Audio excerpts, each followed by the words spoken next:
Richard, what's the latest on the search?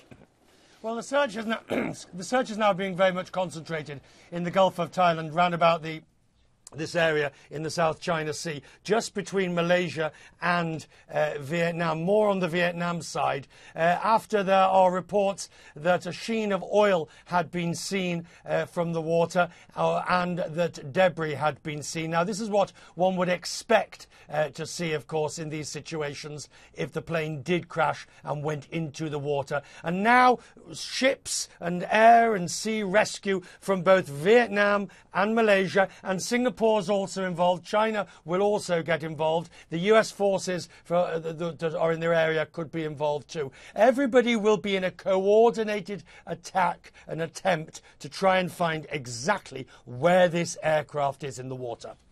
Now, Richard, let's talk a little bit more about that co-pilot of the plane, Farik Hamid. You actually sat in the cockpit of a similar aircraft just a few days ago. What can you tell us about Hamid? Well, you know, it's not easy to discuss this, obviously, if you bear in mind that he was the man who was flying or was on the cockpit at the time. And we also believe it might have been the same captain that was on board. We were filming, had authorised filming for CNN Business Traveller. We were on the cockpit. The co-pilot, the first officer, to be more correct, the first officer was an experienced first officer with about 2,500 hours of flying.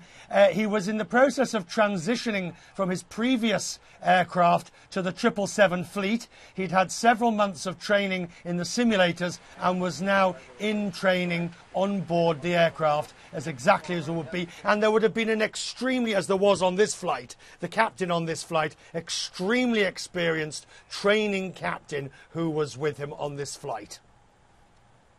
The most dangerous parts of flying typically are takeoff and landing. This flight in particular disappeared about a third of the way into a 6-hour flight. It's supposed to be a safe time. Is there any indication, or I know it's speculative at this point, but that clear air turbulence might have played a role here? No, none whatsoever. And I would be absolutely astonished if any form of weather was involved in this incident. I'll tell you why.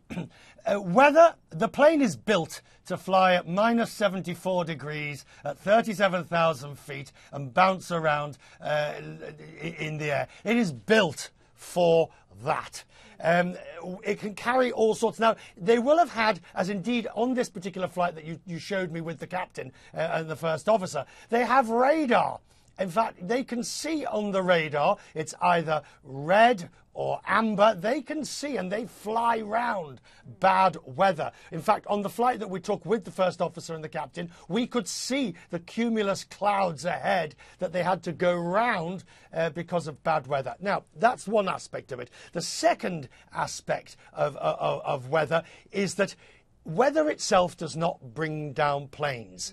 What often can happen is weather creates an environment in the cockpit or with the machinery of the aircraft, and the pilots respond to that. We learned that from Air France 447. But weather itself, not a factor. I'd be very surprised in this case. And because there was no Mayday call, you would think if weather was a factor, you would... Well, that is the most important and interesting aspect so far. No Mayday, no pan, which means another form of distress call, nothing from the aircraft that we know of. We do not know yet from Malaysian Airlines what signals the plane was sending via its ACARS methods. So the airline may know more than they're telling us at the moment.